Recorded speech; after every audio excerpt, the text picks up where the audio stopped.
여러분, 명상 수행을 하다 보면 이런 생각이 들 때가 있지 않습니까? 아무런 진보도 없는 것 같아. 이거 명상이라고는 하지만 괜히 시간만 허비하는 건 아닐까?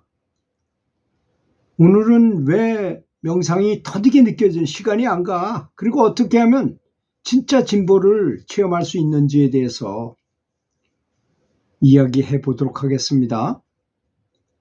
먼저 수행은 신구의 전체를 포함한다는 것을 알아야 할 것입니다. 신구의가 뭡니까? 생각과 말과 행동을 말하는 거잖아요. 거꾸로 했지만 생각과 말과 행동 이렇게 해야만 좀 말하기가 쉽기 때문에 제가 이렇게 바꿨어요. 생마랑 겉으로 두 문자만 따가지고 생마랑이라고 말합니다. 신구의는 한문이니까 생각이 많아지면 그 생각을 만회하면 말로 나오게 된 마련이고 말을 많이 하면 또 행동으로 옮겨지게 마련이다 이런 뜻이죠. 다 연결되어 있는 같은 것이고 근본은 생각이라는 뜻입니다. 수행은 단순히 마음만 단련하는 게 아니라는 것입니다. 이 세 가지를 생말행 이 세 가지를 생각과 말과 행동을 모두 포함하는 것입니다. 이제 보통 사람들이 명상한다 하면 의를 생각을 잘 수행하고 있다고 생각하고 있어요. 또 실제로 그렇게 하는 것이죠. 나쁜 생각을 하지 않고 항상 깨달은 부처님과 법문을 듣고 수행에 대해서 생각합니다. 그러면 분명히 마음은 이미 크게 진보한 것입니다. 그런데 문제는 이게 생각과 말과 행동이 따르지 못한다는 때가 있다는 것입니다. 예를 들어서 나는 항상 부처님만 생각하고 연불만 하고 그렇게 하지만 차 타고 가다가 어떤 사람이 확 뛰어들어오니까 나도 모르게 욕이 나왔어. 저런 뭐 하는 나쁜 놈 하면서 욕을 했어요. 나도 모르게 나온 거야. 그건 아직까지 정화가 안 됐다는 걸 의미하는 것이 아니겠습니까? 그래서 이런 불균형이 갖다주는 답답함이 있어요. 이럴 때 우리는 수행이 제자리 걸음을 하고 있구나 하는 것처럼 느껴지게 마련인 것입니다. 때로는 몸은 정화됐어. 행동은 참 정화됐는데 말은 아직 거칠 수 있어요. 그렇잖아요? 나도 모르게 사람이 하는 것 중에 말 중에요. 제일 재밌는 게 뭔지 아세요? 남의 험담을 하는 거랍니다. 남의 험담을 하면서 말하는 것에 반을 남을 험담하면서 산대요. 사람들이.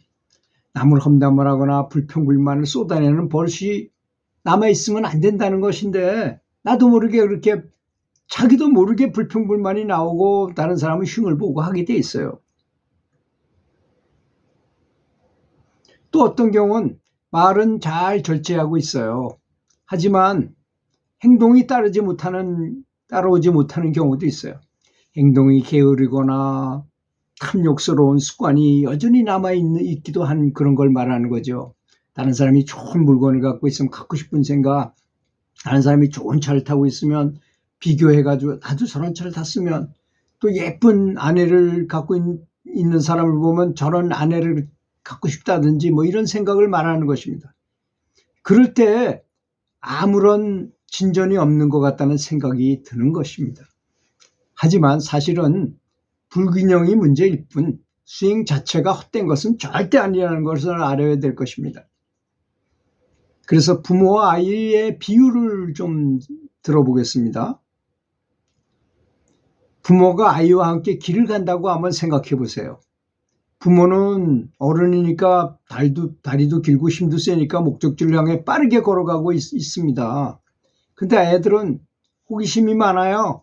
길가에 꽃도 보고 벌도 보고 뭐 나비도 보고 개미도 보고 별의별 것에 마음을 빼앗기고 돌멩이를 주워 보기도 하고 시냇물에 발을 담기기도 하고 그러면 같이 가야 되는데 부모만 다 가버리면 그 가족 여행이라 할 수 없잖아요.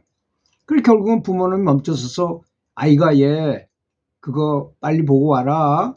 또 아이가 그러는 것도 당연하다고 생각하잖아요. 부모는.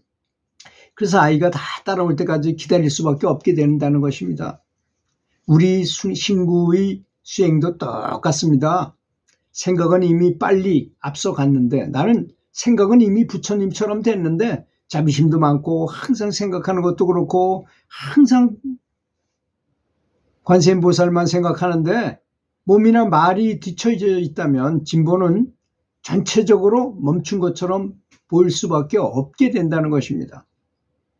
그래서 균형과 조화의 법칙을 지켜야 되는데 수행 진보는 이 세 가지를 함께 같이 진보될 때 나갈 때 이루어진다는 것입니다. 그래서 생각이 밝아야 올바른 방향을 세울 수 있고 말하는 것이 맑아야 그 방향이 세상의 바른 소리로 드러낼 것이며 또 몸의 행동이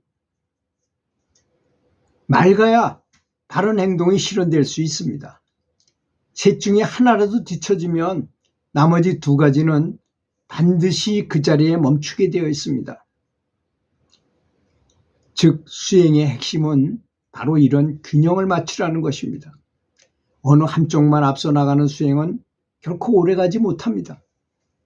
자, 그렇다면 어떻게 균형을 맞추겠습니까?